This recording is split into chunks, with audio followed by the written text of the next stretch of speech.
بسم اللہ الرحمن الرحیم۔ السلام علیکم۔ سرفراز چودھری ایم ایس کا انداز کے ساتھ آپ کے روبرو حاضر خدمت ہے۔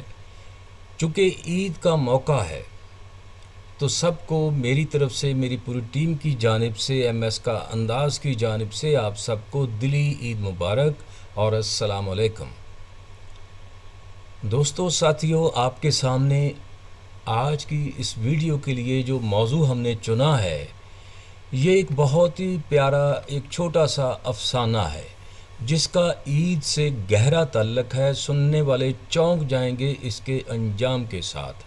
تو آئیے بلا تمہید شروع کرتے ہیں آج کا خوبصورت افسانہ، جس کا عنوان ہے باگڑ بلی۔ امجد کے ہاتھ سلائی مشین کی ہتھی پر شل ہو چکے تھے، مگر کام تھا کہ ختم ہونے کو نہ آتا تھا۔ آرڈر پورے ہوں گے تو عیدی ملے گی پترو۔ استاد شادے کی آواز سلائی مشینوں کی آواز کو خاموش کرواتے ہوئے بلند ہوئی، مگر اس کے بعد مشینیں دوبارہ اسی رفتار سے چلنے لگیں جیسے صبح سے چل رہی تھی۔ ایسے میں وال کلاک بھی اپنی سنانے سے باز نہ رہا، اگرچہ اس کی آواز نکار خانے میں طوطی کی مانند تھی، مگر سب نے ایک بار اس کی طرف سر اٹھا کر دیکھا۔ رات کا 1 بج چکا تھا۔ امجد صبح سے اب تک چھٹا سوٹ سی رہا تھا۔ اسے اپنے گریبان کا ٹوٹا ہوا بٹن لگانے کی بھی فرصت نہ ملی تھی۔ امجد کی اماں اس کا انتظار کرتے کرتے سو چکی تھی، مگر جب ابا پانی پینے کے لیے تیسری بار اٹھے تو اماں کی آنکھ پھر سے کھل گئی۔ اس کے بعد نیند کا آنا مشکل تھا۔ امجد کی چھوٹی بہن ماریا کے کمرے کی لائٹ جل رہی تھی۔ اماں نے دیکھا کہ ماریا پڑھتے پڑھتے گاؤ تکیے سے ہی ٹیک لگائے سو گئی ہے۔ انہوں نے اس پر کمبل ڈالا اور لائٹ بند کر کے باہر آ گئیں۔ اماں ابا نے امجد کے بارے میں بات کی، پھر ابا لمبی جمائی لیتے ہوئے دوبارہ چارپائی پر لیٹ گئے۔ نہ جانے کب تک میرا امجد اسی طرح محنت کرتا رہے گا، ماں نے دل ہی دل میں کہا اور تسبیح اٹھا کر نیند دراز ہو گئی۔ رمضان کا تیسرا عشرہ شروع ہوا اور امجد نے عید کی چھٹیاں ختم ہونے تک یونیورسٹی جانا معطل کر دیا تھا۔ دکان پر کام ہی اتنا تھا کہ اس نے عید تک سخت چلہ کاٹنا تھا، ورنہ نہ تو گھر کا خرچ چل سکتا تھا اور نہ ہی اگلے سیمسٹر کی فیس ادا ہو سکنی تھی۔ دونوں کام ہی ضروری تھے۔ ویسے تو یونیورسٹی کے بعد 3-4 گھنٹے ہی کام کرنا ہوتا تھا، مگر عید سے پہلے تو بہت راتیں جاگنا پڑتا تھا۔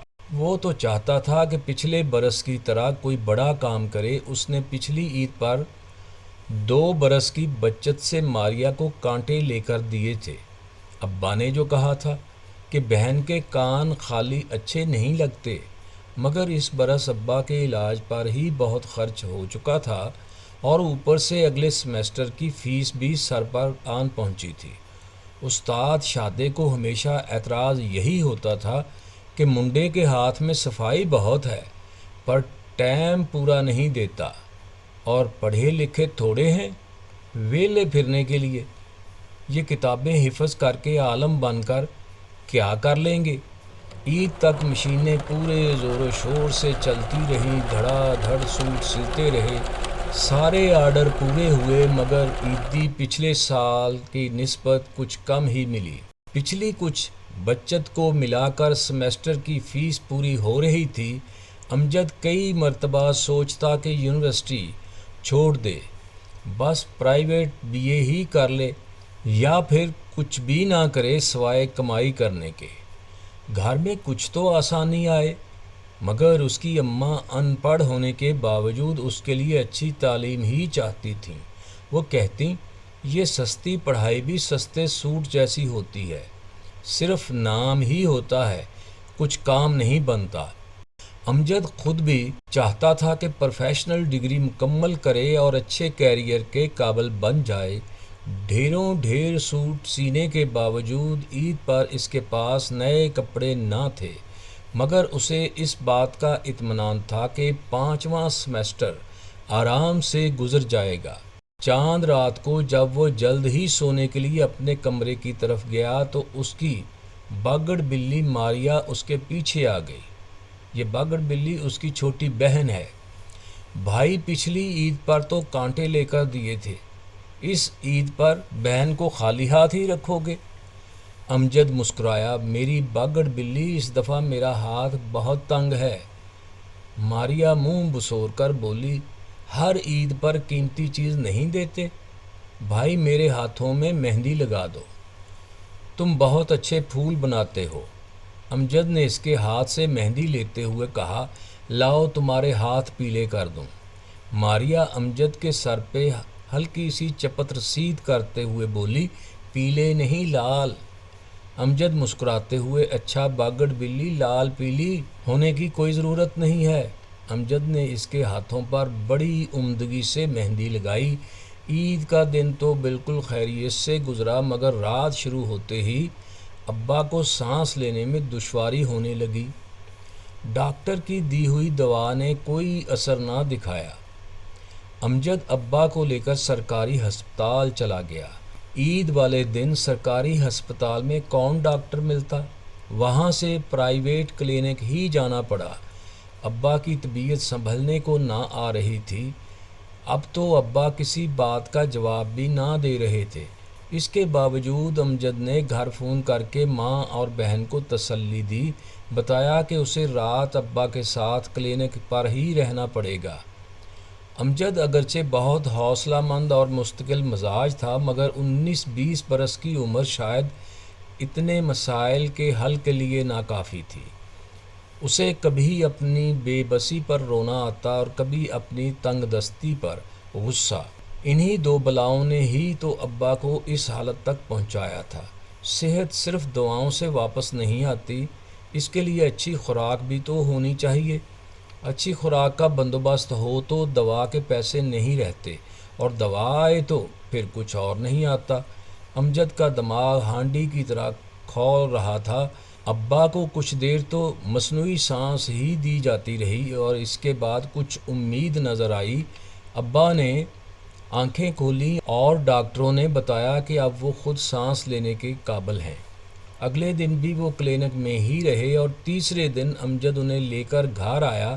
ایسے میں ہوا یہ کہ سیمسٹر کی فیس یونیورسٹی کی بجائے کلینک کے اکاؤنٹ میں جمع ہو چکی تھی۔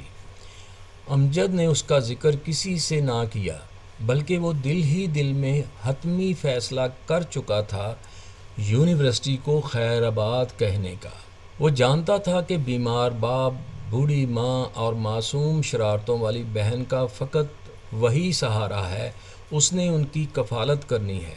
اب وہ چاہے یہ کام محنت مزدوری کر کے کرے یا کیریئر بنا کر، یہ وقت کیریئر بنانے کا نہیں، بس محنت کا تھا۔ اگلے سوموار کو نیا سیمسٹر سٹارٹ ہو رہا تھا۔ امجد کے ماں باپ سب کچھ جانتے تھے، مگر ان کے پاس خاموشی کے علاوہ کوئی چارہ نہ تھا۔ ابا دل ہی دل میں اپنی بیماری، یہاں تک کہ اپنی زندگی کو کوس رہے تھے۔ اماں بھی شاید ایسا ہی سوچتی ہوں گی، مگر ان کے منہ سے ناشکری یا کوسنے کا کوئی لفظ نہ نکلا۔ ماریا کا رویہ جوں کا توں تھا، وہ بھائی سے خوش گپیاں بھی کرتی اور شرارت کرنے سے باز نہ آتی، مگر نہ تو ماریا نے امجد سے اس کی یونیورسٹی کے بارے میں پوچھا اور نہ ہی امجد نے ماریا کے کالج کے بارے میں۔ سوموار کو امجد یونیورسٹی جانے کے ٹائم پر ہی گھر سے نکلا اور سیدھا شادے استاد کی دکان پر چلا گیا۔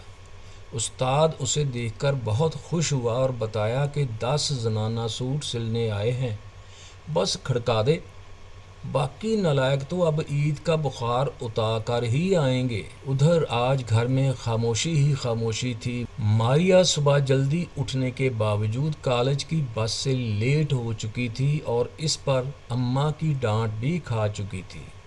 میں پیدل ہی کالج چلی جاؤں گی، کوئی ٹانگیں نہیں ٹوٹی ہیں میری، ماریا نے ابرو سکیڑتے ہوئے کہا۔ اماں نے کہا وہ چھوڑ آتی ہیں، مگر ماریا نے انہیں یہ کہتے ہوئے روک دیا وہ اکیلی جا سکتی ہے۔ ابا نے حسب معمول ماریا کی ہی حمایت کی، خواہ مخواہ کی پابندیاں نہ لگایا کرو بچی پر، وہ سمجھدار بھی ہے اور ہوشیار بھی، ماں بس خاموش ہو گئی۔ امجد دوپہر تک 2 سوٹ سی چکا تھا۔ تیسرے سوٹ کی کٹنگ جاری تھی کہ ماریا برقع اوڑے دکان پر آن دھمکی۔ او باگڑ بلی، تم کالج نہیں گئی؟ یہاں کیوں آ گئی ہو؟ ماریا نے امجد کو ڈانٹتے ہوئے کہا، تمہیں کوئی خیال نہیں ابا کا؟ ابھی ہسپتال سے واپس لائی ہوں انہیں، گھر چلو۔ امجد سب کچھ چھوڑ کر بہن کے ساتھ گھر چل پڑا۔